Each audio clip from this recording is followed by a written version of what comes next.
Oke, selamat datang. Hari ini kita bakal bahas satu pertanyaan yang penting banget.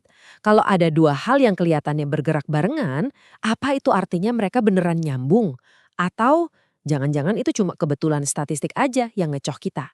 Coba deh lihat yang aneh ini. Di satu sisi, kita punya data jumlah koloni lebah madu. Di sisi lain, ada data tingkat pernikahan di South Carolina.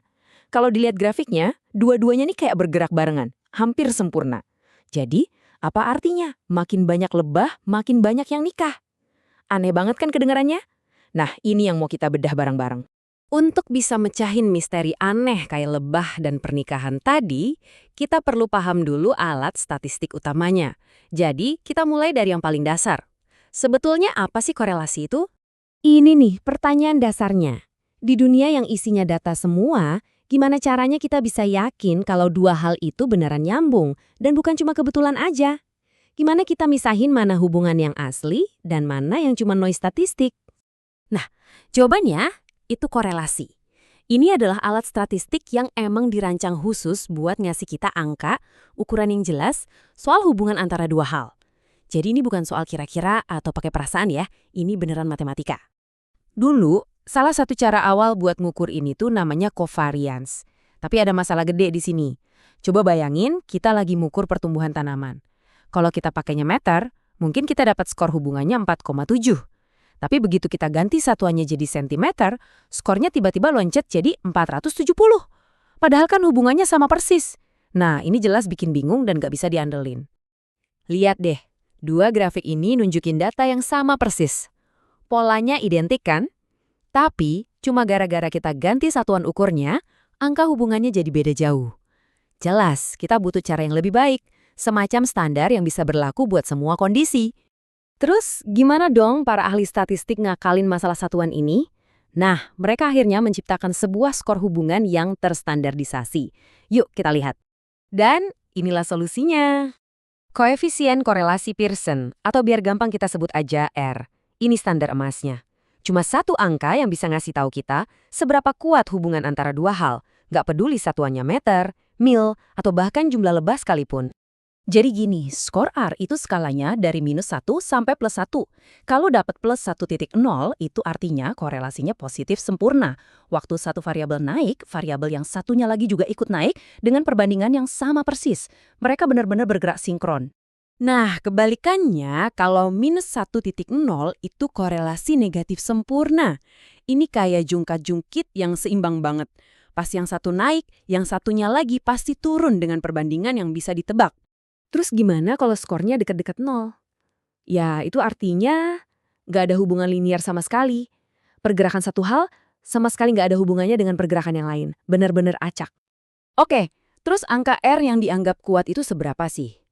Gampangnya gini deh, apapun di atas 0,5 itu udah dianggap hubungan yang kuat. Kalau di bawah 0,3 itu dianggap kecil. Ini cara cepat buat ngukur sepenting apa sih hubungan yang lagi kita lihat. Oke, cukup teorinya. Sekarang kita lihat langsung gimana ini bekerja di dunia nyata.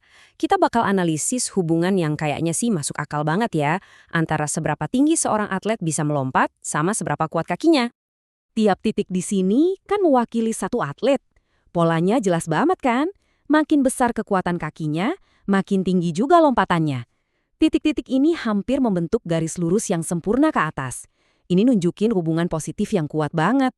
Dan ternyata angkanya juga bilang hal yang sama. Tabel ini nunjukin hasil analisisnya. Tapi ada satu angka di sini yang paling penting buat kita perhatikan. Nilai Pearson's R-nya itu 0,984. Wah, ini gede banget.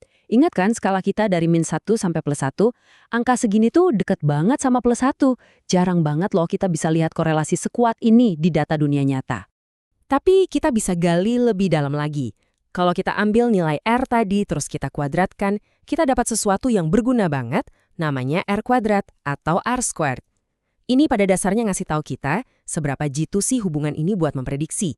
Nah, di kasus kita ini 0,984 kuadrat itu hasilnya 0,968. Artinya apa? Artinya hampir 97% perbedaan kekuatan kaki di antara para atlet ini bisa dijelaskan dari perbedaan tinggi lompatan mereka. Itu kekuatan prediksi yang luar biasa. Jadi semuanya kelihatan sempurna kan? Hubungannya kuat, berarti yang satu menyebabkan yang lain. Masuk akal. Tapi, tunggu dulu. Disinilah banyak orang bikin kesalahan paling fatal dalam statistik. Ini kesimpulan yang logis banget. Kita punya korelasi 0,984. Secara intuisi kita mikir, ya iyalah punya kaki lebih kuat itu menyebabkan seseorang lompat lebih tinggi. Tapi, apa statistiknya beneran bilang gitu?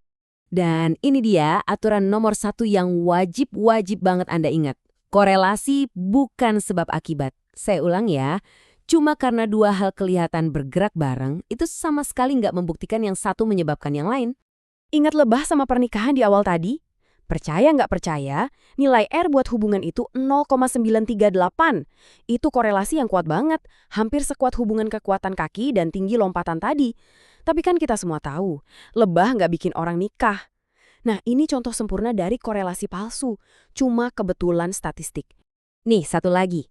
Jumlah pejalan kaki yang meninggal dalam tabrakan kereta api itu korelasinya kuat banget sama curah hujan di Missouri dengan nilai R 0,928. Sekali lagi, korelasinya kuat, tapi gak ada hubungan sebab akibat yang nyata di sana. Ini pengingat keras bahwa korelasi itu cuma nunjukin adanya hubungan, bukan penyebab. Jadi, ini pertanyaan terakhir buat Anda. Lain kali Anda baca berita yang mengklaim ditemukan hubungan antara X dan Y, coba deh berhenti sejenak.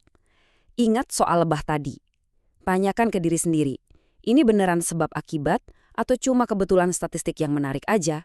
Kemampuan buat bedain keduanya ini kunci buat berpikir lebih jernih.